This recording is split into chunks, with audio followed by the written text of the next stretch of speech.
7 News Detroit at 6 starts right now. Taking a stand by sitting down to dinner, the 70th annual NAACP Detroit Freedom Front Dinner has begun. Thank you so much for joining us for 7 News Detroit at 6. I'm Whitney Burney.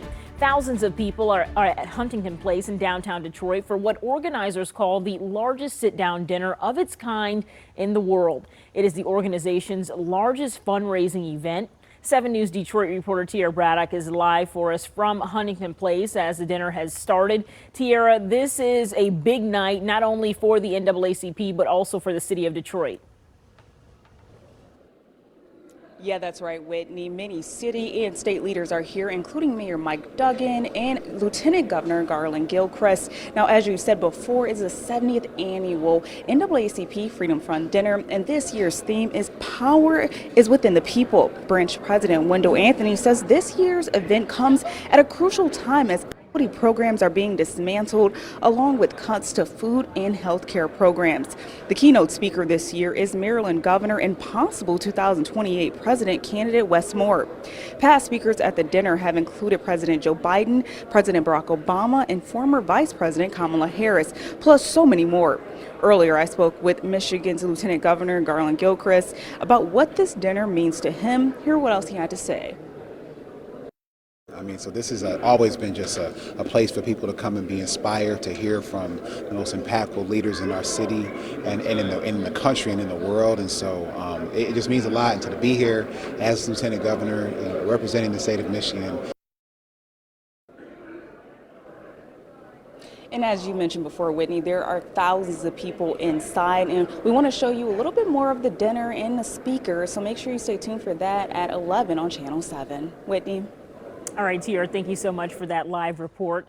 Time now to take a look outside over a hot and humid Mount Clemens.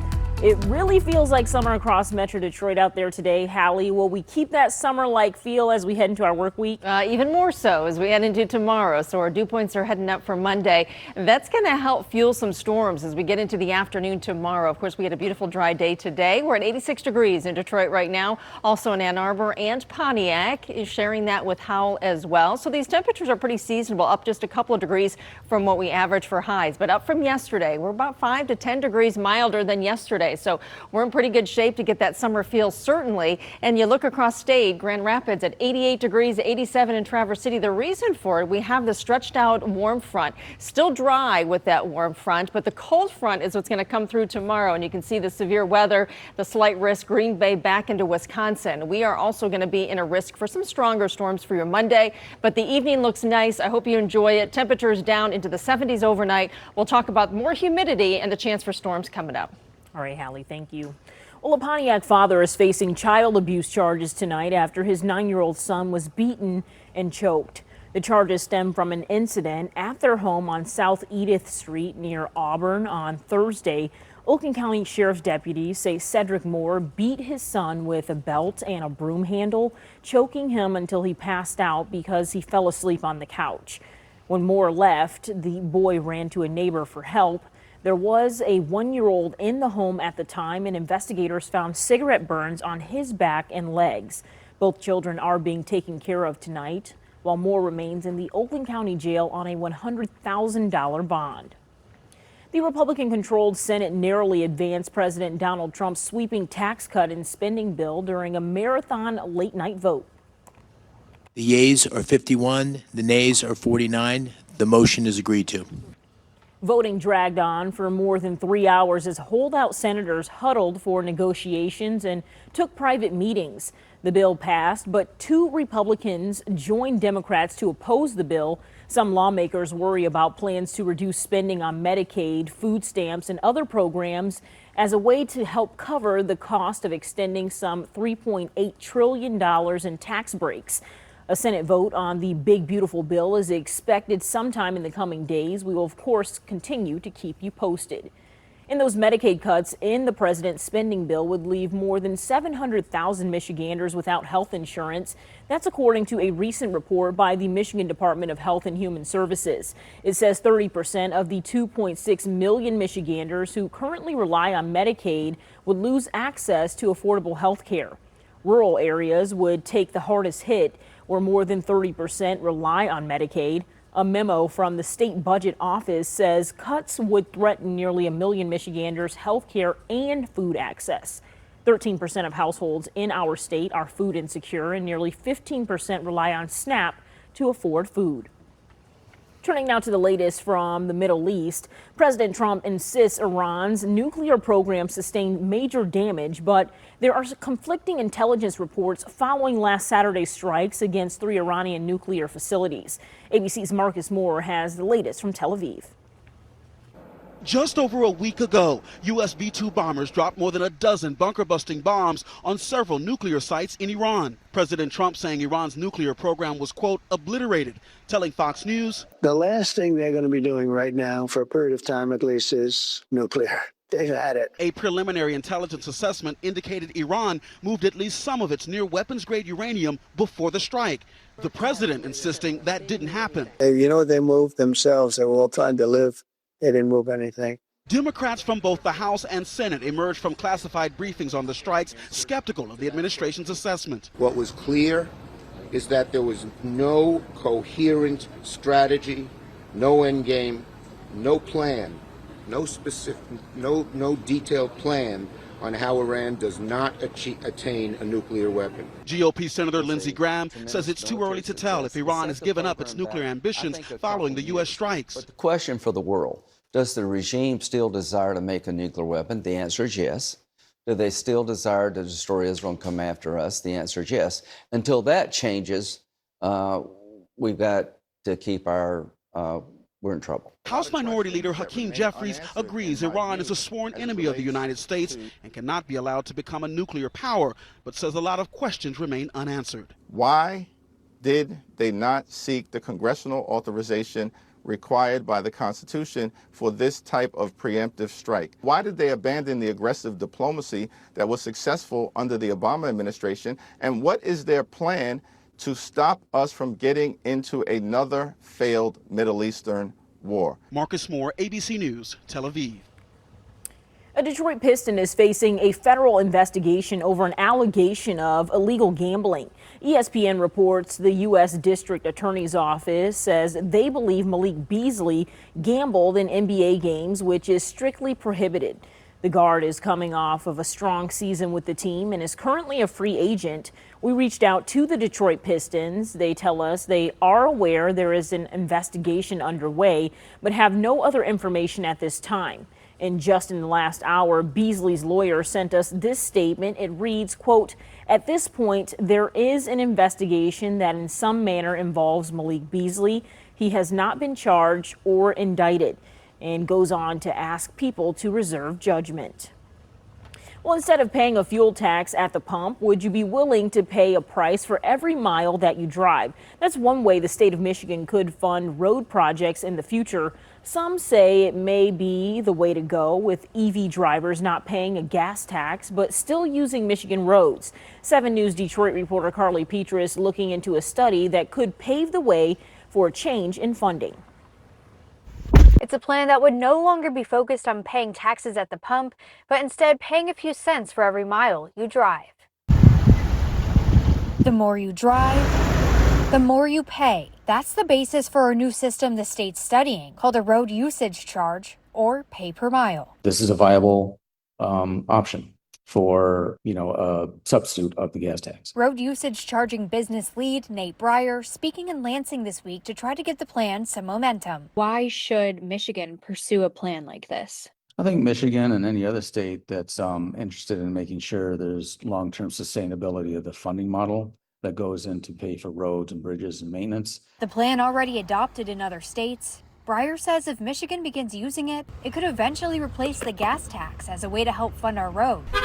EV owner Nader Faraj believes we should still be incentivizing people to go electric rather than steering them away from the idea with a proposed road usage charge. I think it's too soon, to be honest with you. I think when we can get the majority of people to get into these EVs, and I think the technology has gotten so good and it's only getting better every single year, then at that point I would be all for the tax. With about 50,000 registered electric vehicles in Michigan as of 2023, according to the U.S. Department of Energy, Finding a long-term sustainable road funding system is a 2025 priority for Governor Whitmer. She's including $7.8 million in her budget to explore road funding options. People were wondering, how are the miles going to be counted? Is there going to be a tracker put on the car? I mean, how does that work?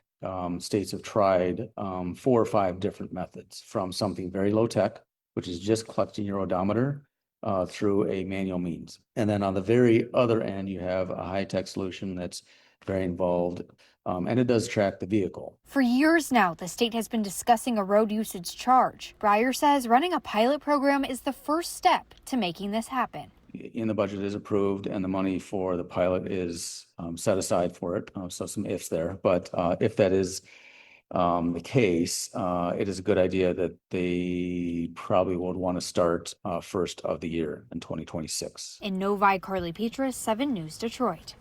All right, Carly, thank you. Let's check in now on the Rocket Classic underway at the Detroit Golf Club. Here's a look at the leaderboard as the final day of play continues. 7 Sports Director Brad Galley is there and will join us with the very latest coming up in sports. But first, Tik Tok takeover, the major announcement President Trump made today about the future of the controversial app. You're watching 7 News Detroit, part of the Scripps News Group. President Donald Trump says TikTok has a buyer, but he's not saying who it is. In a Fox News interview today, the president said he will reveal the buyer in about 2 weeks. Earlier this year, the U.S. passed a law banning TikTok from U.S. app stores unless its Chinese parent company can find an American buyer by September 17th. And starting tomorrow, some Costco customers will enjoy extended hours. In an email to members, the warehouse company says executive level members will see new hours starting on Monday. Costco says locations will open an hour earlier at 9 a.m. exclusively for these upper level members. Costco also says it will stay open an extra hour on Saturdays for all members, closing at 7 p.m. Hallie? We're going to take a live look over Southfield. Beautiful blue sky, a warmer day, a bit more humid, but dew points are on the rise, and so is the chance for storms. I'll track it all in your 7 First Alert forecast. Turning now to Cedar Point, where hundreds lined up for opening day of Siren's Curse is being billed as the tallest, fastest, and longest tilt roller coaster in North America. But some riders got a thrill they didn't exactly ask for. Take a look. 7 News Detroit viewer Leslie Wilson documented this scary scene Saturday. She tells us riders on Siren's Curse were stuck on the tilt for nearly 10 minutes. Cedar Point sent a statement this morning that reads, yesterday afternoon, Siren's Curse experienced a delay that paused the ride's operation. The coaster safety system performed as designed. The ride was restarted and guests continued their ride. Siren's Curse reopened shortly after, and all guests were able to exit the ride safely.